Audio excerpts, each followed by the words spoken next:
So I'm back in the hypercar hunt right now, in supercar hunt, but yesterday it was more about a hypercar. Galpin had me over to check out the new Lotus Evija, which is their new electric hypercar. This thing is the most insane thing I've ever seen in my life. It's got 2,000 horsepower, 4 electric motors. It's got the batteries right behind the driver and the passenger, which no one has done. And the reason why they do that, obviously, so they can make it feel like a mid-engine car. Only 130 of those cars are going to be made, and the price tag, and I hope you guys are ready for this, is $2.5 million. That makes it the most expensive hypercar that's electric today on the market, and also it makes it one of the rarest because they're only going to make 130 of them. Also, it makes it the most powerful one because it's got 2,000 horsepower. The numbers haven't been released yet because they don't have a working prototype yet. Everything has been done in computers and all that, but you don't have to worry about like, oh, will they hit the numbers? Will they be able to make the car? Because Geely, the company that bought Lotus and invested in Lotus, he's funding the whole thing. So everyone knows that the car is going to be delivered by the end of next year without a delay. That's what everyone is promising at Lotus right now with the car. And also, it doesn't lose the Lotus signature thing, which is lightweightness. And even though the car is going to be a little heavier than everything else, at about 1,650 kilos, you got to consider that it's going to be the lightest hypercar that's electric right now by a lot. And that's a big accomplishment in my opinion. But enough of that. Let me talk a little bit about more of the things that really caught my eye with the car. And obviously, because this is a hypercar, Lotus focused a lot on the aero. And that makes the car not only beautiful, but functional. There's a lot of passive aero, just aero that's sitting in the car. And there's also a lot of active aero on the back and even DRS, like Formula One style. When you want to cut through the air and make your pass and go faster, you just press the DRS button. The wing opens up, the air goes through the channels, and the car goes faster because it has less drag. Look at me learning about Formula One.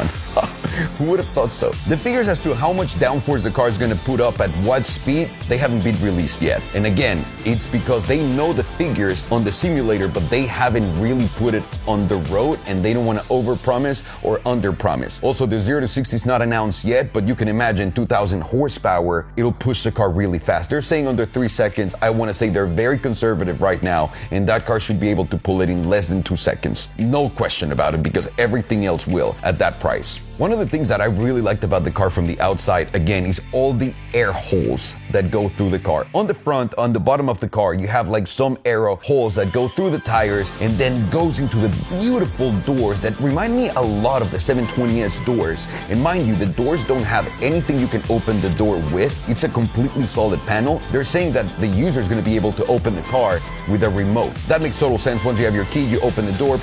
But I'd say you kind of need something else there to make sure that it doesn't fail in case anything goes wrong. So anyways, the air channels through from the front all the way through the side of the car and then just goes through the back through those massive tunnels that are beautiful and remind me so much of the Ford GT, but like a Ford GT of the future. And that to me is one of the most gorgeous accents that the car has, especially when you're looking at it from behind, including those lights. And those lights are made like that, the tail lights, because they're inspired after a jet fighter burner. If you guys know what it is. So it looks exactly like that when you see it in person. Another thing I really liked is the detail of carbon fiber that they put on the front. That is a little homage to a Formula One car that Lotus had in the 70s. So that looks really cool.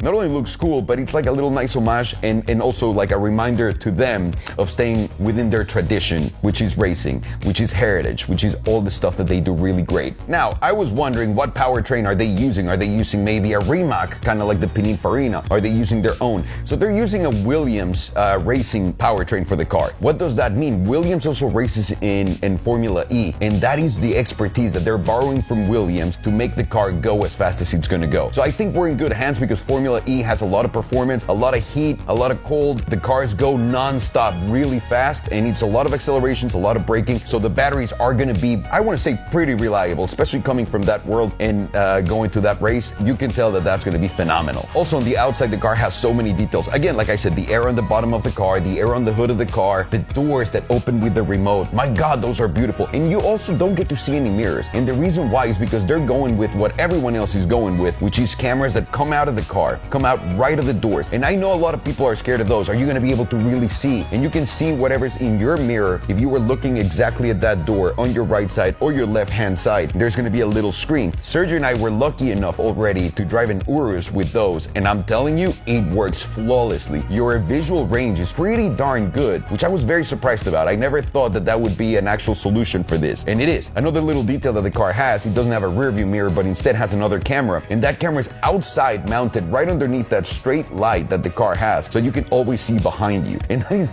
a gorgeous, gorgeous, gorgeous detail. All the way on the back, I was also wondering what the hell is that little panel that opens in between the taillights? That little panel is for you to charge the car. So whenever you're ready, boop, you plug it, the car opens up, and you put your charger in, which is another gorgeous feature because it hides the fact that it would have like a little gas tank or like an e-cap, if you will, so that you can plug it in. Now, going into the interior, there's something that I really love. And mind you, this is a carbon monocoque that we're talking about, so the car's gonna be rigid and stiff as hell, like your boy when he was looking at the car, so just keep that in mind. One thing I really liked about that monocoque is the easy access that you have into the car. Because back in the day, like on the 918, on the P1, it was really hard to get into the car. That takes a little bit away from it because not everyone can get into those cars. In this one, they went with the LaFerrari way. The door's really thick and the tub's actually really thin and not hard to get into it at all. The seats are beautiful, they're comfortable. It doesn't feel like a Performante where you sit and you break your asshole. These seats actually can hold a person. Another detail that I loved was the floating dashboard. So you're not gonna have a glove box, but all of your storage is gonna be either on the side of the car right here to the left of the door or on the right, obviously,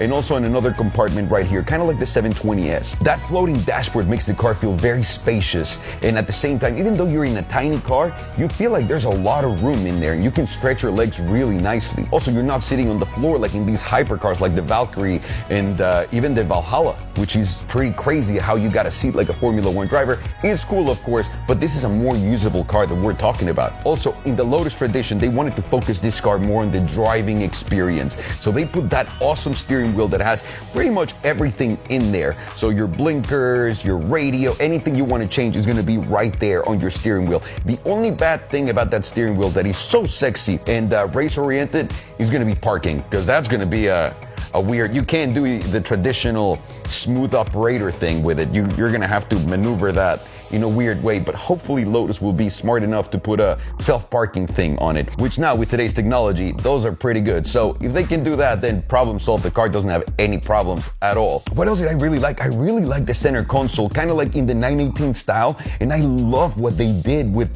they actually had shapes within between buttons, and the reason why they added that texture in there is so you can feel what button you're pressing, and it's not just a flat screen and you're like guessing where it is and you can't hold it with your hand. So that makes it really easy. Everything is really thought out, which I was very amazed because this is Lotus' first attempt at making a car like this, and I think they're gonna do incredibly well. So again, $2.5 million, 4 electric motors, 2,000 horsepower, all-wheel drive, and looks that kill. Will this be a car that I'm looking into buying? I honestly want to drive one first because at $2.5 million, it's really hard for me to believe that the price will remain there. I do think the car is going to take a massive dip after it comes out, especially considering how many of those cars are coming out right now and what's happening with the market. After Car Week especially, we saw a 25% decline in sales at the auction. So what does that mean? That the time to buy is getting nearby. And I'm a big fan. So Lotus, I'm a big fan of what you guys did. I'm honestly a big fan.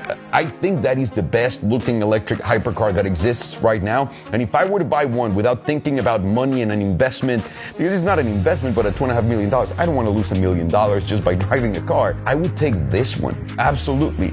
Well, I hope you guys enjoy it. Some sick shots by Sergio, and have a good one.